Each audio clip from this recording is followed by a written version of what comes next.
Hey guys, welcome to another VFX video. Today I'm gonna show you how I created this magma ball attack spell. Since there is a lot to cover, I will show you all the code, but I will only explain what's happening in select segments. There will be a Git link available on my Patreon, so I'd appreciate it if you could show your support there, but I will still cover all the elements in this video, so you will still be able to replicate the entire effect. And of course, leave any questions you have in the comments, I will be happy to help you out. Now let's start with the ground slam effect. As you can see, it's made up of a couple of very simple effects. Now let's see those effects one by one.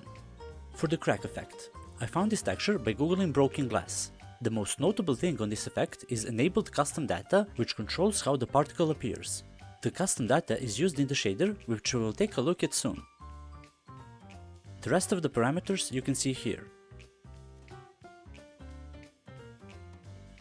For the shader, we have these two textures assigned, and you can see the whole shader here.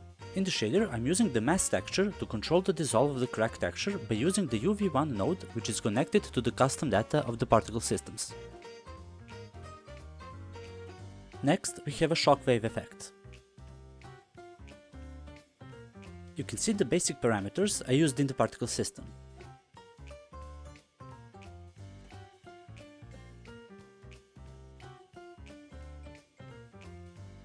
As for the rendering, I'm using a custom cone mesh for this effect,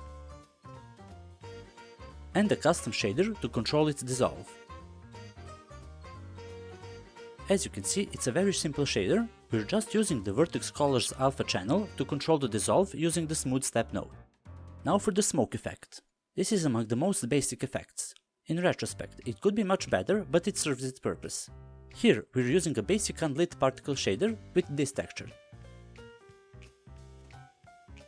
Next, let's take a look at the parameters used for this effect. Feel free to pause the video and take a better look.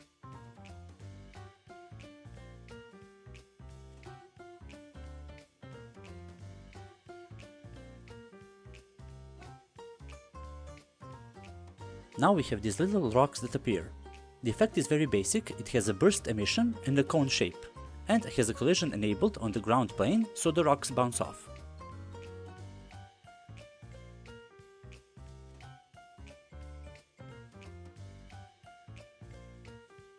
And finally, let's look at the flash effect. It's made up of a couple of almost duplicated effects. The first two use a basic unlit transparent additive material with this texture.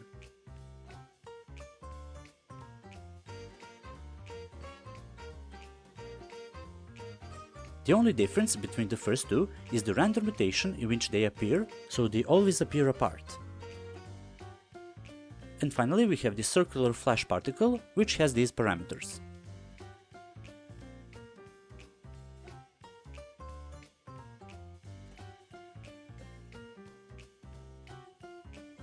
Okay, now let's move on to the Magma Sphere effect.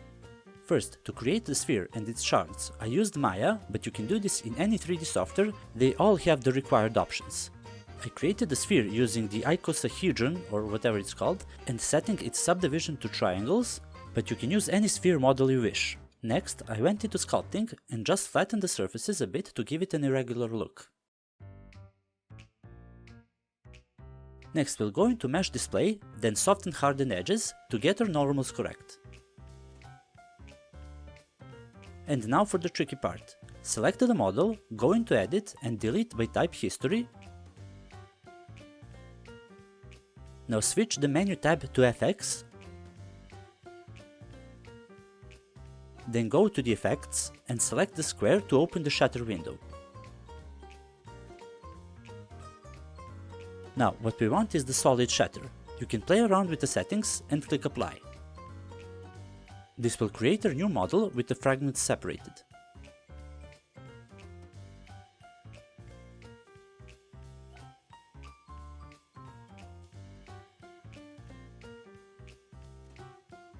Next, drag select all the fragments and export it as one model to Unity. Now the model should look like this in the editor. Let's edit the prefab so it has this hierarchy.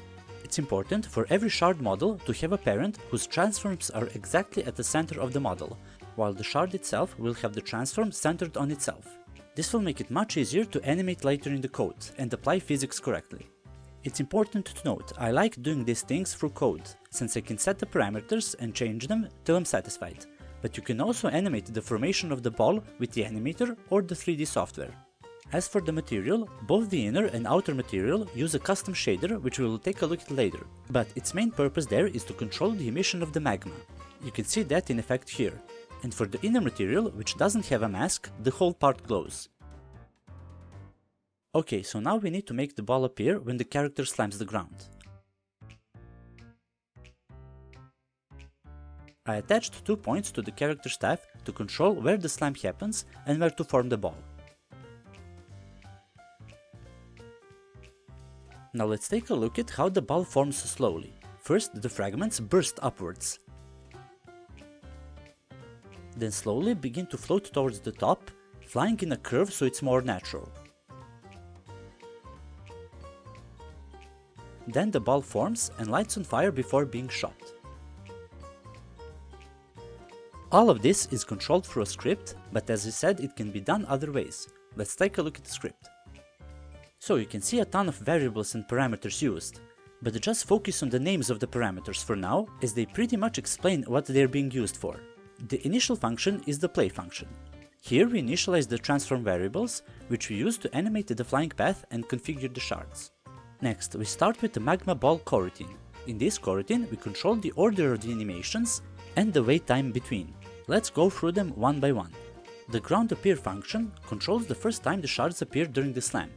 First, we configure the effects so they are not activated, and for each shard, we calculate the midpoint for animating the flight, and as well you can see we take advantage of the rigid bodies on each shard to push them up so we get the effect of them bursting up from the ground. Next, we have the shard animation coroutine, which animates the shards flying up and forming the ball. At the beginning, we initialize the start transform list for each shard since we scattered our shards in a random order around the slam. Then we lerp for each shard its position and rotation to match the end transform. The mid transform is used to create a Bezier curve so the flight of the shards is a little bit more natural. That's the calculation of the L1, L2 and the position. Finally, once we've formed the ball, we lerp the emission glow for both our materials for each shard, and when that finishes, we activate the fire effect. And finally, once we're ready to shoot, the character sets the target and we call the move coroutine.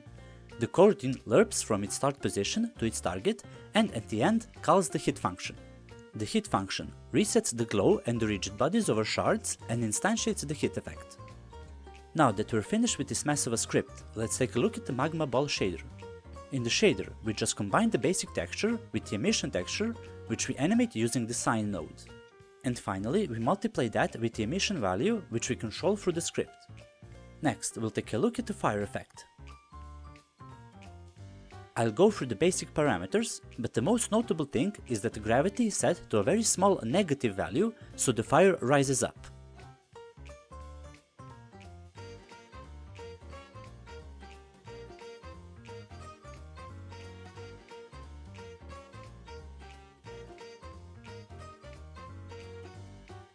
And we have the custom data activated to give us some random values in the shader. Now for the shader, I just combined these two simple noises and further multiplied that with the fire texture to create the alpha. And finally, we have used the HDR color property for our color field.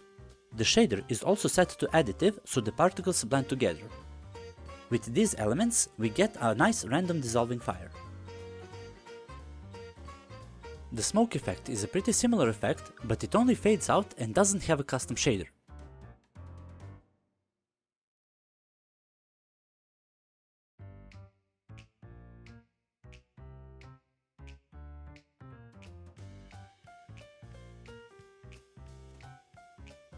Now the next two effects are mostly duplicated fire and smoke effects used to create the trail of the ball. Instead of the emission over time, theirs is an emission over distance, and their simulation space is set to world.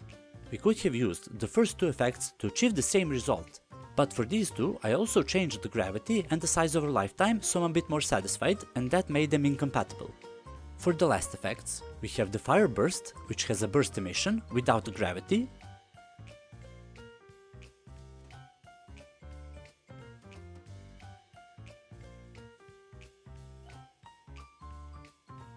the sparks, which use this texture, and the basic unlit transparent additive material, and for the parameters, a custom 3D rotation combined with the align to direction in the shape segment. And finally, the flare effect, which has a custom 3D rotation, as well as custom data for some random values and a simple shader graph.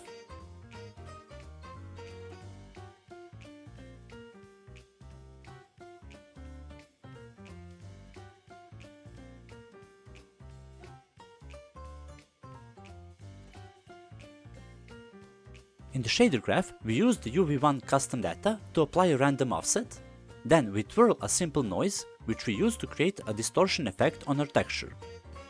And finally, we use the vertex color alpha to control the smooth step dissolve. That's it for the fire. I know this is a lot of information that I'm going through pretty quickly, but feel free to comment your suggestions on how I should improve, and please ask questions. Now we only have one more effect to go through and we're done. On the heat effect, let's start with the magma particles.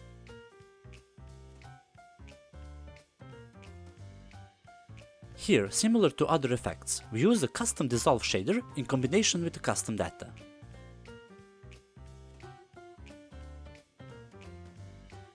For the shockwave, you can see the base parameters. We just set a random 3D rotation and a burst emission. For the rendering, I use the basic hemisphere. As for the shader, you can see we have some properties to modify.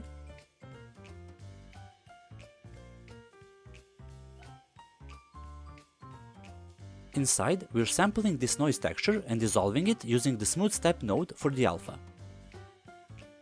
Now the next part is a red flash on the ground, which is a regular faded circle just fading in and out and scaling.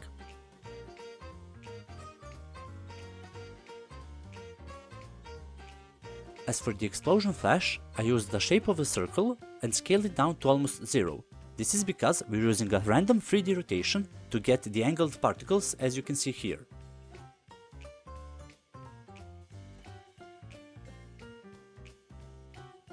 As with many other effects, we have the dissolve shader in combination with the custom data to control its dissolve.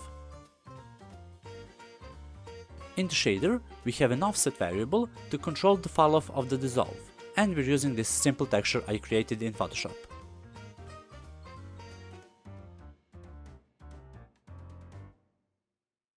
Finally, we have the scorch particle and the particle system for the small fires. The particle system for the fires uses a sub-emitter which emits the same fire effect and smoke effect we used in the magma ball, so it gives the effect of the ground on fire.